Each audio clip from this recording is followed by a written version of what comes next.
we're adding value to our still life drawings. The other week, you guys were introduced to value and different drawing techniques, including stippling, scumbling, shading, smudging, and crosshatching.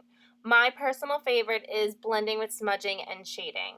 It's important when you're drawing your pumpkins in your basket to remember where your highlights are, where your source of light is, where your shadows are, your midtones, your cast shadow, and your reflection, so that you can create 3D form in your pumpkins and your baskets and everything else that you're including in your still life drawing.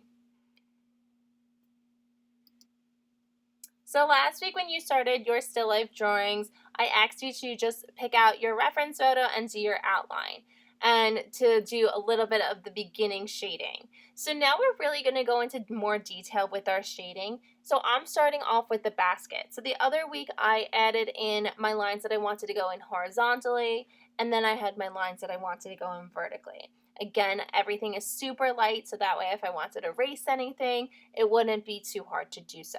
So now I'm going in and I'm making some of my lines a little bit darker. Notice though how as I'm going and making these lines, I'm not pressing down really hard on my paper. Again, I'm just doing those soft strokes to really darken it up. So now that I've added some more lines into my detail of my pumpkin, I'm going to start doing some more shading. So I'm going to start with that middle band that's going around the basket. Notice how I just switched up my lines. Originally I was going vertically down, and those two lines I just started going horizontally. That's because I want that bend to follow around in that direction.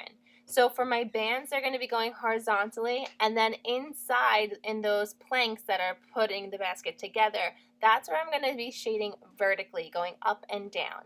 Again, notice how I'm holding the pencil. I am not holding it close to the tip of the pencil where you would normally hold it to be writing.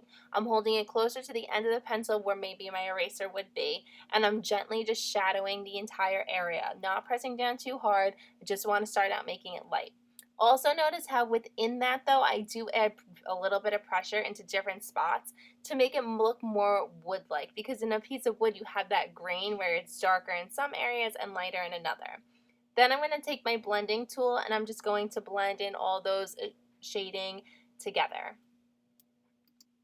I personally love using the blending tool because I like how it makes everything more cohesive and go together, but you don't have to use the blending tool. You can use your finger, you can use a tissue, or you can just leave it as is. That's up to you. So after this video, I want you to decide on what spot of your still life drawing you want to start really working your detail with your shadowing and adding value to it. Use that class period to really put in the effort, because this is a graded project. Again, it's 60% of your grade. So put in the effort that you would normally put in the classroom when you're doing this. Take your time. This isn't a rush project. You're only doing section by section each week. So I really want you to focus on the details that you're going to be incorporating from your reference photo into your image on your paper. Another thing I want you guys to notice is how I'm using the blending tool right now, going underneath the rim of the basket, and how I went around down by the bottom and that mid strap also. How I went horizontally to really amplify the shadow that normally would be there. Take note into these things. Look at your picture. What details do you see in that image that you want to incorporate into your drawing as well?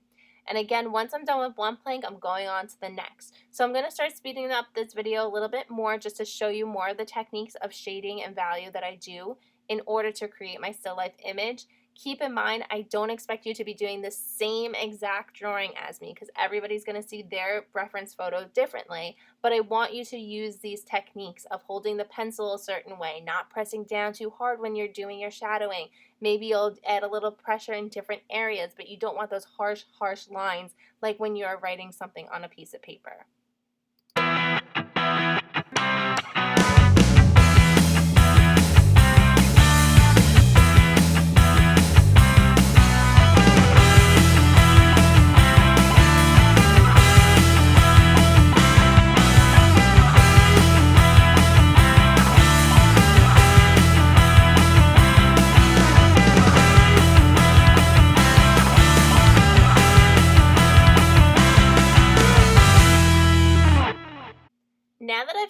started doing the wooden planks of my basket, I'm looking at my reference photo and I'm realizing that I actually could have pulled my basket back a little bit further.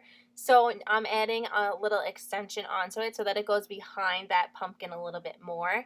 So I'm going to shade in this area as well and extend the brim of that also.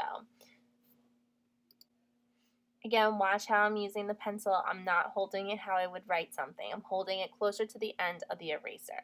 Again, I want to show you in my reference photo what I'm talking about.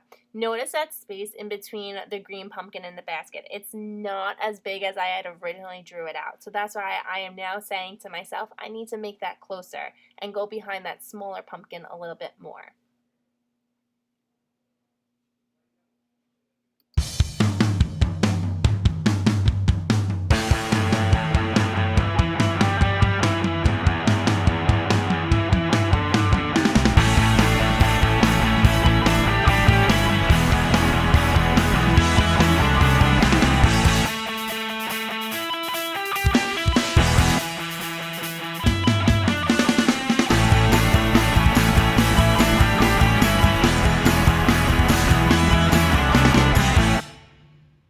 So as you can see now, I wasn't happy with the top portion of my basket, so I ended up making that a little bit thicker as well, and I'm adding some more shading into it also. And again, notice how earlier before in those planks I was going vertically with my shading up and down, but in that top brim piece I'm going horizontally, I'm going across. And notice how now I'm pointing out that shadow and the shadows in between the planks of my basket also. So those are the areas that I'm going to want to make a little bit darker now that I'm adding some more detail to my basket. Again, this is just one period that you are working on one section of your project. I do not expect you to be shading every single detail in one period. I want you to take your time and really put the effort in to add those extra details. So again, I pointed out that shadow that's underneath that top piece of the basket. So now I'm using a darker pencil.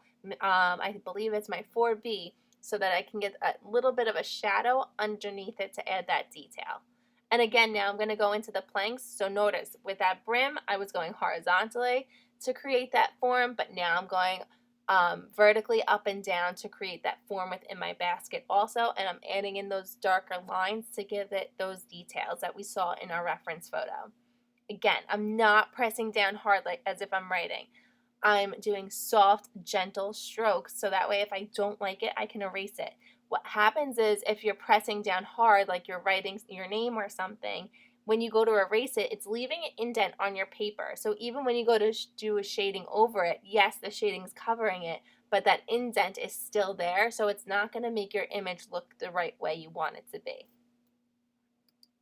So as I continue to do my details with a darker pencil, the 4B, I am softly adding in these lines. I'm not pressing down hard to create an indent. I'm just doing some light shading in one specific area.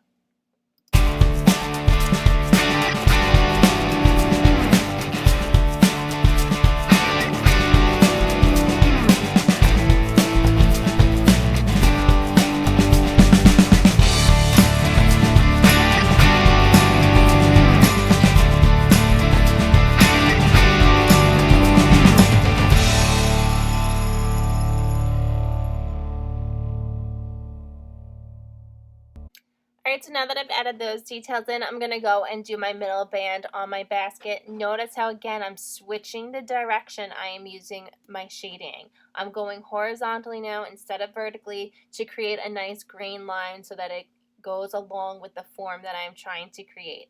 And then again, I'm doing it at the bottom of the basket as well. And this is the same technique I used on top of my basket. Keep in mind, I also fast forwarded a lot through my shading just to give you guys a quicker view of what I expect from you. So when you're doing this today in class, remember that you're not going to get all this done in one period. I just want you to make sure that you're adding your effort and details in and taking your time with this. And again, you might think you're finished with it and then you'll go back and change it many times before you actually hand this project in. So this is what you're working on today. Make sure you send an updated picture on Teams by the end of the period. And if you have any questions, you can reach out to me through Teams as well.